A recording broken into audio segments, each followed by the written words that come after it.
lost and find. Ended the game in overtime, drawing of a new design, drilling now unearth the mind, looking to the outward, speaking mind about words absurd, blurred to the curb, walking along the verb. Hey everybody, what is happening? East Ish, and I am bringing you my first installment of my Draft Champions mini offensive series. It would be nice, every time you go in, you end up doing Draft Champions, you get an offense you're not familiar with. Come to our channel here, come to Explicit, and watch a video, maybe about a 10-minute video or so. It's going to give you a handful of plays that just help you succeed right off the bat. That way you don't have to sit there and lab up too much yourself here. No one wants to do that for every book. So right here we're going to be in pistols, strong twins for a bunch. This is going to be the PA play action deep in here, motioning B to the right, and we're going to be blocking the running back, blocking RB. You're going to be able to, if you want, you can put your tight end out here. He's going to be the one kicking out. It's going to be your fullback otherwise. But, design a play like this while we're trying to get the streak to the right there so we can get Clay outside your tight end.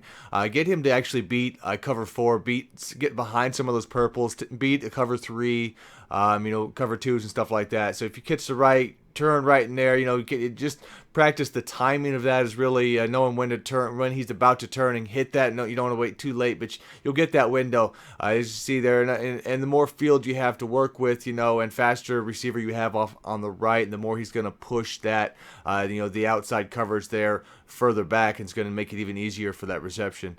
But you do have trailing out on the other side is going to be X if everybody's covered early up. Maybe some man coverage might get you. Man with that A route, it's going to be hit or miss just depending on how good your tight end is versus the coverage that's going to be on him. But you see right there, that window, you are going to be able to hit that though.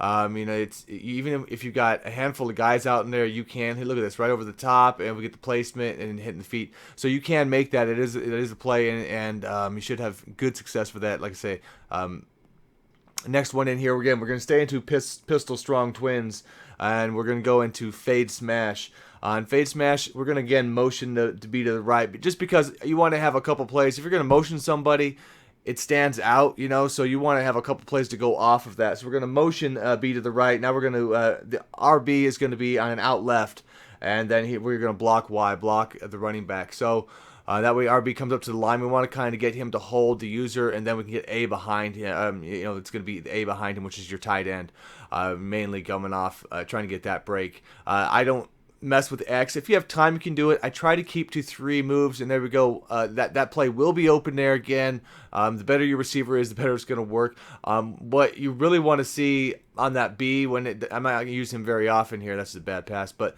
when he can tear up like a cover 3, he'll hit behind there. You're probably going to have to do an up pass lead as soon as he gets behind cover. Like right there, up pass lead to B, and that's what you're going to hit. I was even, a half second late on that. So right when he's getting behind coverage, you do an up bullet. That's actually where you want to hit him. Coming straight across on that angle for B is not really going to be as easy to catch, I should say. Next one in here, again, we are in Pistol Strong Twins, number 3 of 5 out of this book, and we are going to go in here, and this is going to be the double flares. This is going to be Y is going to streak, and then we're going to motion him left. We are going to block RB, and X you can put on an in or a drag, up to you, whatever you want. Again, I about 3 moves on these. Now the seams here, where Y is at, these seams are at fire here. I'm noticing in a lot of covers, like right there, you can hit that. It's about a second, half second late again, but get the timing of that one down. It'll open up in different areas, so make sure you get the pass leads pretty much where it will be key a lot of times for that one. But you will look for Y off the bat here, trying to hit him. If not, B is going to fall in right behind, and the thing with that one, it can be the timing of that would be thrown off based on how B gets bumped, and the momentum and all that, and the motion right there. They're both coming free. I still want to hit that streak if I can. They both will work on a play like that. But you got both of those. You got X checking down underneath. There we go. See the inside pass lead. Again, with a lot of things I do in my offense is you always want a good receiving running back if you can get. It's definitely going to help, especially for a play like this and hitting the seams, because they are the ones who really get into the good positioning there a lot, are the running backs, sometimes tight ends in those positions. But other than that here, again, we're just trying to, in some cases, lock up the user, see where he's going to be chasing. and kind of move the the targets around from there. But I'm mainly looking Y, B off of the break right in here, and then we'll check it down underneath. And in this game, especially in 17 right now, nothing wrong with taking that check down because you'll still get first downs on a lot of those. Again, here we're going to have one more play in the pistol strong twins. We're going to get a handful of them out of this one because we want to, especially if we're making adjustments, you don't want to be flipping plays a lot. And this is going to be the wide receiver smash. And I'm going to say right now, since I forgot to mention, I use a lot of the counter plays in this. And if you watch the gameplay I have a gameplay that's going to be posted on my channel here that's going to be using specifically these. That'll show that. So this last one here with the wide receiver smash, again, X is going to be a streak. Y is swinging left, A is on a slant. We can again get B if we have the timing to get out here, and he's going to get behind cover fours. He's going to get behind a lot of things, and again, you've got a streak on the other side to pull that off. So you want a guy, since it's not a very crisp corner all the time, you do want good route running. Make sure that guy's going to be able to get open on that.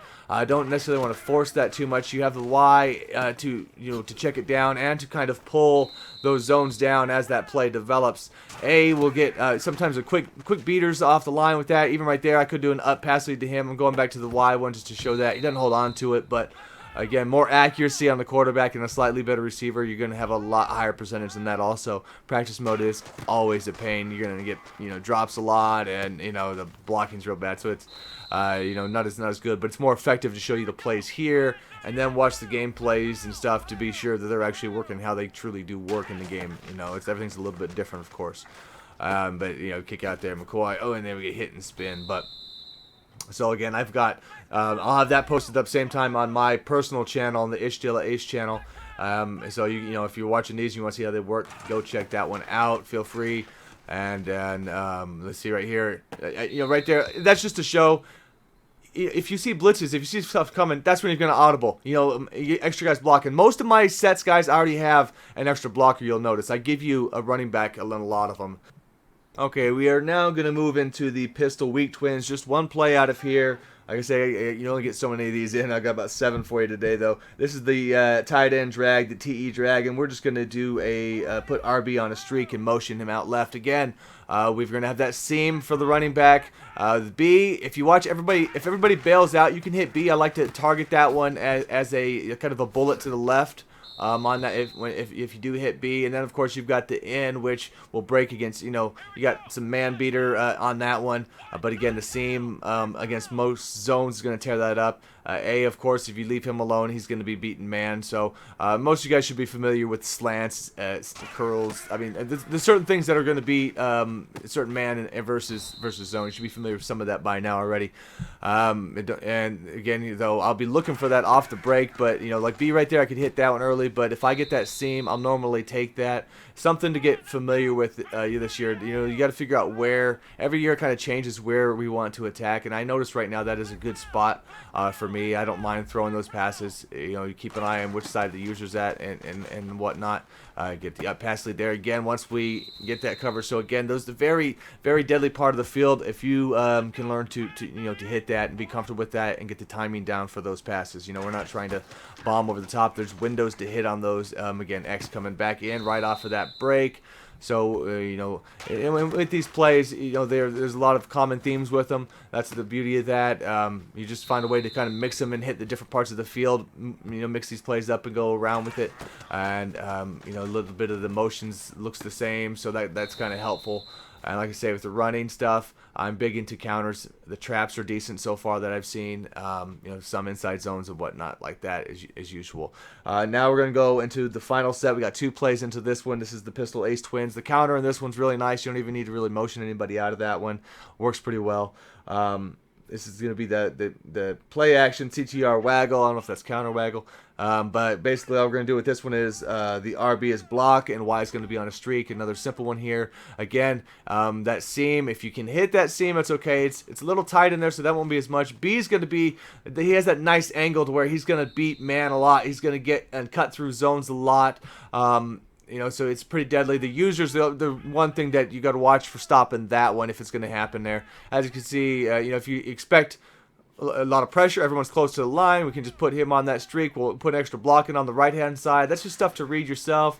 You know, and then we'll see, boom, you hit Y, you know, Y right there over the top. That's just stuff as you're playing the game, you know what I mean? I give you the base stuff. This is what's going to work against the base defense. You're going to have to read and react with what the defense does with these plays also. That's as you get more comfortable with anything, you know what I mean? None of these are money plays are going to work in every single situation, so you just kind of learn to adapt to that. There's the B right there, and again, I think a lot of times if you put, when he's coming across, an up bullet is a good way to put that, so that way it's not going to pull that pass too far, the receiver too far to the right, where that ball will have a chance to be intercepted, because that's typically where the defenders are going to play. So we want to place that right across the seams there, kind of fit right where that would be located as he comes across. Basically that's something to get a feel with. The pass leads themselves with the quarterbacks to the sides. I'm not liking as much. Oh, there we go with a nice layout for that. That said, let's get on to the next one out here, and we're going to have ourselves one more out of this. And again, we are in the pistol here, ace twins, and this is going to be the slot under the final play. See, take a look at all these. And I'll look at maybe getting a few more, maybe a part 2 to this if I stick around in this one, but this should be good enough, like I say, to get everybody started. And all we're doing here is X is going to be on a drag, and RB is going to be blocking. And right here, again, you've got 2 guys coming off the seam, so you know I'll be looking at those guys real fast. You're gonna have that B was a nice little funky stop on it, so you know he's gonna come in. He can throw that even a little bit sooner than I did. Should be pretty nice there. It might even catch, you know, unless you run it often, it should catch that user and drop him back and not really seeing that. But if case he does bail out for B, you will have X underneath there. He's gonna have to choose one of the two. So again, you got some guys who will stop the man right there, and then you've got the zone beaters just coming up the seams for both of those. Should play out that way pretty well for the most part. You know, with most of these plays, just make sure and you use the variety between them all. Don't sit there and hit them over and over again to where they can, you know, like anything, to where you come be predictable. You've got enough between these that you can hit the parts of the field that I feel are going to be able to exploit at this point of the game, especially with what we have on the field. You know, we can't get too crazy with, you know, and expect a high percentage like that, you know what I'm saying? Homeboy dropping something like that would be a touchdown later in the game. So you do kind of have to pick and choose when you want to attack, just because of that. You know, just because there's going to be more balls dropped early in the game than there should be, some bad balls and stuff like that, deflected stuff that's not really on you, you know, but the plays will be working. And it's just remember that as we go, as we build the team up, man, the game will run smoother. The plays will become a lot more effective. So it's just about getting a feel right now for what is going to work. You know, and not forcing it, checking down like you do on that play. You're still going to get good yards. So thanks for checking us out, guys. You know, as I do draft champs, and as that comes up, I'll try and get more schemes out fast. We'll try and get as many of these covered as we can for the channel. I know that should be helpful for people. Like I say, a nice quick reference guide for some plays to go out and help you win at Draft Champions. Other than that, we'll see you guys later. Peace.